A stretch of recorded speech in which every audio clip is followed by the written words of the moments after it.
A child's impatience is not something they are born with. It is often shaped by how quickly adults remove their discomfort in everyday moments. In a moment, you will understand how a 5-second pause quietly changes a child's ability to think for themselves. A child stands by the kitchen counter, asking for juice again, their voice rising slightly before you even finish folding the laundry. You hear it clearly, but your hand still moves faster than your intention, reaching for the glass before the frustration builds. You tell yourself it's easier this way. Faster, less noise, fewer tears. But in that small repetition, something is quietly being reinforced without anyone noticing. Not discipline, not obedience, but expectation of immediate help before effort even begins. What looks like helping is actually shaping how long a child is willing to struggle before giving up. And most of this happens in gaps as small as 5 seconds. In the next part, we will break down what happens inside that gap and why it changes how a child learns to think. Your child is not learning patience from big lessons. They are learning impatience from your smallest interruptions. Think about that exact moment your child calls from another room, and you instantly drop what you're doing to rush over and fix the problem before they even have a chance to struggle. We tell ourselves we're just being responsive out of love, but is that really kindness? When the slightest discomfort is immediately rescued by external intervention, a child's brain completely misses the chance to activate its own problem-solving skills. This happens invisible to us, in tiny 3 to 5 second windows every single day, quietly training them into deep dependency. As a result, their frustration tolerance plummets, leading to early quitting behavior and a constant reliance on an adult's presence just to get things done. Speed is not kindness. Speed is training dependency. What feels like responsiveness may actually be the interruption of learning. But the real shift begins when delay becomes intentional, not accidental. Your child is not reacting to your words.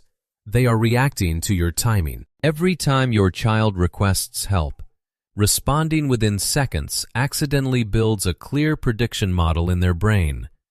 I do not need to persist because help arrives. Because of this, the prefrontal cortex completely shuts down during moments of frustration. As this pattern repeats, the child develops an underlying belief that if they just wait long enough, an adult will take over. The direct cost is dangerously low persistence, weak self-initiation, and a total dependence on external cues to calm down. On rare occasions, an accidental delay from you will only trigger intense confusion or anger, because their predictable world is suddenly broken. Teaching is not instruction.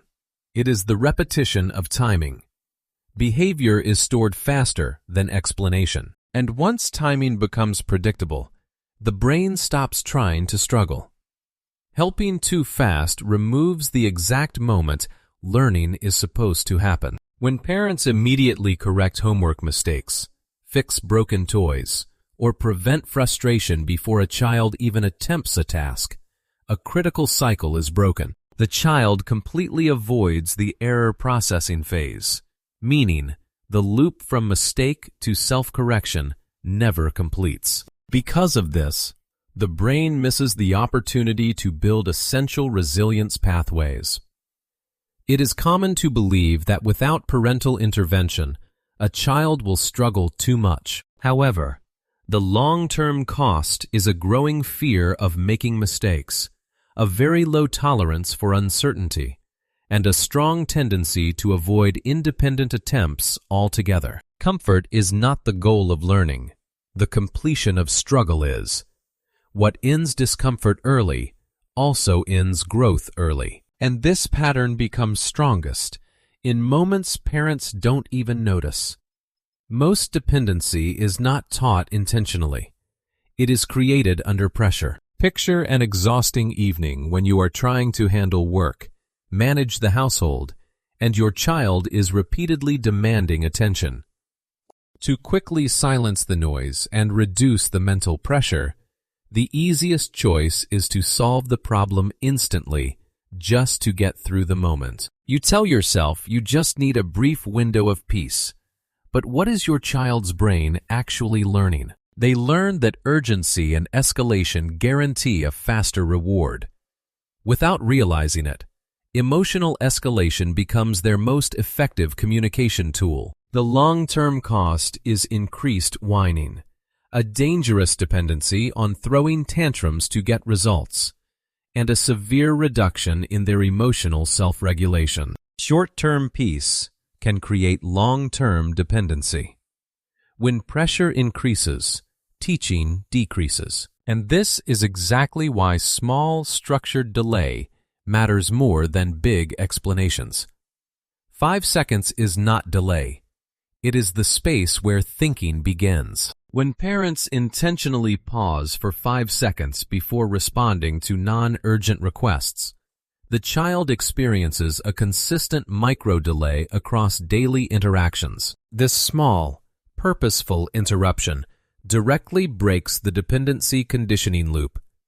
As a result, the child's brain recalibrates its expectations, learning that a request does not mean instant resolution. The window for frustration tolerance is activated and expanded before any relief arrives.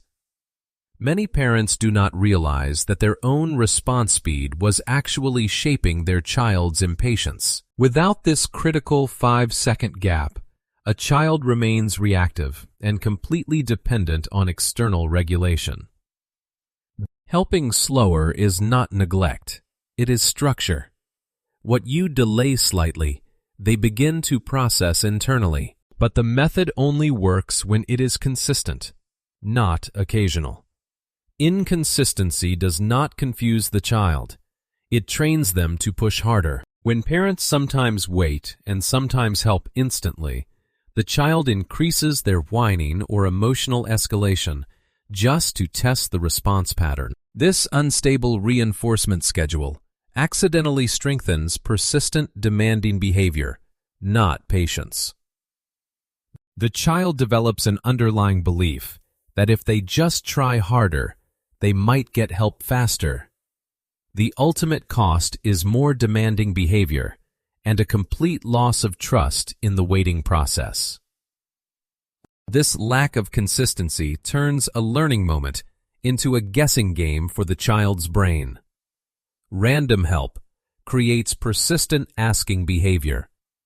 Unpredictability teaches pursuit, not patience. And this is where real change either stabilizes or fails completely. Patience is not taught in explanation. It is built in repeated delay. A child's capacity for self-regulation grows significantly when they experience controlled, tolerable waiting repeatedly. When a child learns to wait briefly, then moves towards slightly longer intervals while engaging in simple independent steps, a natural shift occurs. The prefrontal cortex strengthens delay tolerance through these repeated, low-stress activation cycles. Parents slowly begin to realize that their children can handle far more than they initially thought.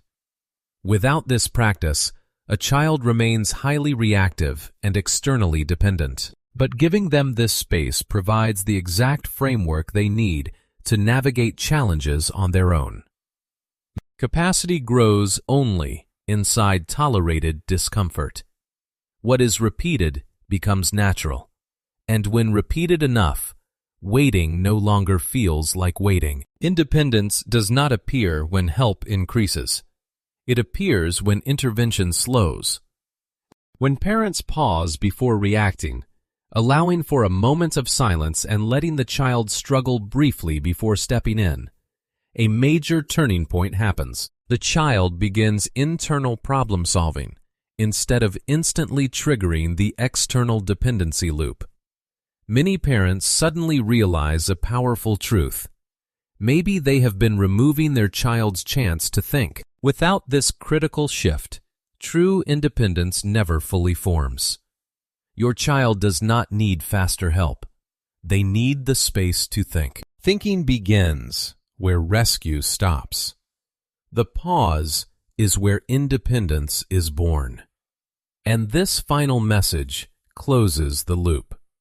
What shapes a child's patience is not how much we teach them to wait. It is how often we allow small moments of discomfort to resolve themselves without stepping in too quickly. There is a profound difference between a parent who reacts to urgency and a parent who understands what urgency is teaching. One removes the moment. The other lets the moment do its work. Sometimes, the most meaningful help is the pause you don't interrupt. Think about just one moment today when you stepped in faster than necessary. Not to judge it, but simply to notice it. That awareness is where change quietly begins. If this helps you see everyday parenting moments differently, you can stay for more grounded reflections like this. Because a child does not only remember what you fixed, but what you allowed them to work through.